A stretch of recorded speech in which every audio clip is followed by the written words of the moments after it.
Price Lord. கர்த்தருடைய பிள்ளைகளே, இந்த காலை வேளையிலே நான் உங்களை சந்திப்பதிலே மற்றற்ற மகிழ்ச்சி அடைகிறேன். அது மாத்திரமல்லாமல் தேவன் நமக்கு தினந்தோறும் ஒரு வார்த்தைகளை கொடுத்து கொண்டிருக்கிறார். இந்த நாளிலே சங்கீதங்களின் புஸ்தகம் 22ஆம் அதிகாரம் ஒரு வசனங்களை வாசித்து நாம் தேவனை துதிப்போம்.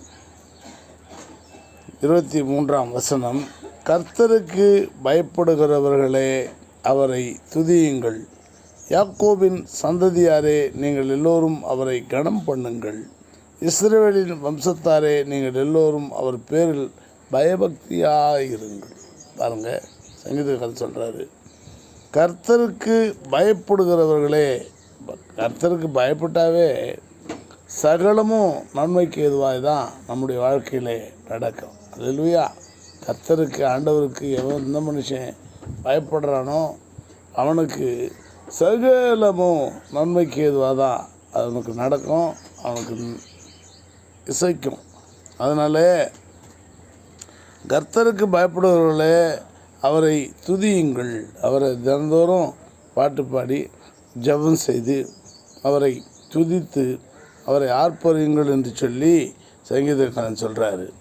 யாக்கோபின் சந்ததியாரே. யாக்கோபின் சந்ததியார்னா கிறிஸ்தவத்தில் தொடர்ந்து வருகிறவர்களே, அல்லாது யாரெல்லாம் அதில் சேர்ந்து கொள்ளுகிறார்களோ, கிறிஸ்தவத்திலே தன்னை இணைத்து கொள்ளுகிறார்களோ அவர்கள் எல்லோரும் கூட யாக்கோபின் சந்ததியார் எண்ணப்படுவார்கள். நீங்கள் எல்லோரும் அவரை கீர்த்தனம் பண்ணுங்கள், இஸ்ரவேலின் வம்சத்தாரே.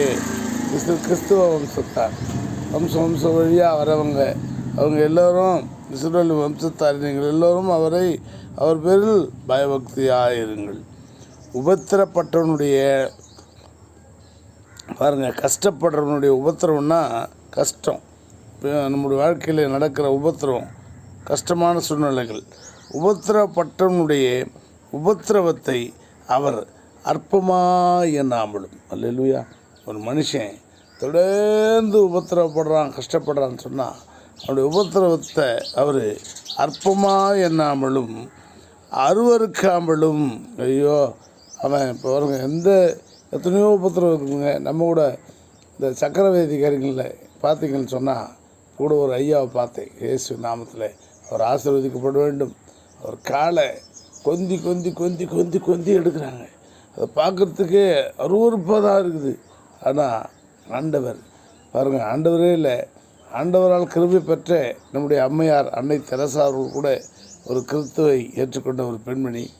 அந்த அம்மையார் எத்தனையோ வியாதிக்காரர்களை, சீழ்பிடித்தவர்களை, குஷ்டரோகம் அடைந்தவர்களை, எத்தனையோ பேர் தேவனுடைய அன்பு அவர்களுக்குள்ளே இருந்ததினாலே, தேவன் அவர்களுக்குள்ளே இருந்ததினாலே ஆசீர்வாதமாக தொட்டு அவர்களை சீர்களை நசுக்கி பிசுக்கி அவர் எடுத்த பெயரை இப்போது யாராலும் எடுக்க முடிகிறதா பாருங்கள். அந்த இடத்துல சகோதரிகள் இருக்கிறார்கள். ஆனாலும் அன்னை தெரசா அவர்கள் எடுத்த பெயரை யாராலும் எடுக்கிறார்கள் என்றால் ஆண்டவருடைய அன்பை அப்படியே ருசித்த ஒரு அந்த அம்மையார் அன்னை தெரசா அவர்கள்.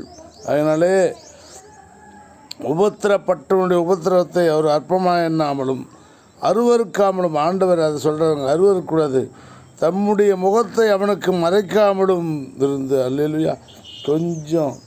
கொஞ்சம் பெக்கு, கொஞ்சம் ஆஃபீஸர் ஆகிட்டாவே கொஞ்சம் பெக்கு, கொஞ்சம் பெருமை, கொஞ்சம் அவங்க இருந்த நிலையை மறந்துடுறாங்க. அவங்கள பார்க்கணுன்னா ஐயோ, அவங்க எவ்வளோ நேரம் அதுக்கு இடம் கொடுக்காம அவங்க பண்ணுற வேலைங்க எக்கச்சக்கமாக இருக்குது. ஆனால் ஆண்டவர் கர்த்தர் உலகத்தை படைத்தவர், அவர் கொஞ்சமும் முகத்தை அவங்களுக்கு மறைக்காமலும் தம்மை நோக்கி அவன் கூப்பிடுகையில் அவனை கேட்டறினார். அல்லேலூயா. தம்மை நோக்கி அவன் கூப்பிடுறான்னு வச்சுங்க, உடனே மகனே மகளே சொல், என்ன எதுக்காக நீங்கள் இதை கூப்பிட்டீங்க, என்ன விஷயம் உங்களுடைய காரியங்கள் என்று சொல்லி அவர்களுக்கு அவர் அனுகிரகம் பண்ணுகிற தேவனாய் இன்று நாள் வரைக்கும் இருந்து நம்மை ஆசீர்வதித்து கொண்டிருக்கிறார். தேவன் இந்த வசனங்களை ஆசீர்வதிப்பாராக. நாம் ஜெபித்து முடிப்போம். அன்பின் பரலோக தகப்பனே, ஏசப்பாவின் நாமத்திலே நான் மண்டைக்கு வருகிறேன். ஆண்டவரே, நேற்றைய தினத்திலே கூட அருமை சகோதரர் பரமசிவ ஐயா அவர்களை நான் ஃபோன் செய்து தொடர்பு கொண்ட பொழுது, தம்பி, நிச்சயமாய் நான் உங்களுக்கு அந்த சபையை கட்டித்தருவேன், கொஞ்சமும் நீங்கள் கவலைப்படாதிருங்கள் என்று சொன்னார். அதுபோல் அண்ணன் தியாகராஜன் அவர்களும் இப்படியே சொன்னார். அதனாலே கர்த்தர் சீக்கிரத்திலே சபையை கட்ட அவர்களை ஆசீர்வதித்து பெருக பண்ணும்படியாக கிருபையாய் ஆண்டவரே அவர்களை ஆசீர்வதிங்கப்பா. அப்பா, இந்த சபைக்கு யாரெல்லாம் ஆண்டவரே இதுவரையிலே அண்ணன் நான் ஆண்டவரே பவானிசாகரில் படித்ததிலே அருமை சகோதரர் திருநாவுக்கரசு அவர்கள் மாத்திரம் ஒரு காணிக்கையை அனுப்பி வைத்தார் பவானிசாகரிலிருந்து. மற்றவர்கள் எல்லோரும் லீனா சகோதரி அவர்களும் தன்னுடைய காணிக்கையை கொடுத்தார்கள். மற்றவர்களெல்லாம் இதோ கொடுக்கிறேன் என்று சொல்லியிருக்கிறார்கள். அவர்களுக்காக நாங்கள் ஜெபித்து கொண்டிருக்கிறோம். இந்த பதிவை பார்க்கிற ஒவ்வொருவரும் கர்த்தருக்கு காணிக்கையாக கொடுத்து ஆசீர்வாதங்களை பெற்றுக்கொள்ளும்படி கிருபையாய் அவர்களை வழிநடத்தும். வியாதிஸ்தர்களை குணப்படுத்தும். திருமண காரியங்களை முடித்து வையும். ஆண்டவரே, பிள்ளை இல்லாதவர்களுக்கு பிள்ளை வரங்களை கொடுத்து ஆசீர்வதியும். ஏசப்பா, இந்த உலகத்தை காத்து ரட்சிக்கிறவரே, இந்த உலகத்தில் உள்ள ஒவ்வொரு ஜீவராட்சிகளையும் காத்து ரட்சியும், ஆசீர்வதியும், பலப்படுத்தும். இயேசு கிறிஸ்துவினால் ஜெபிக்கிறோம் பிதாவே. ஆமென், ஆமென்.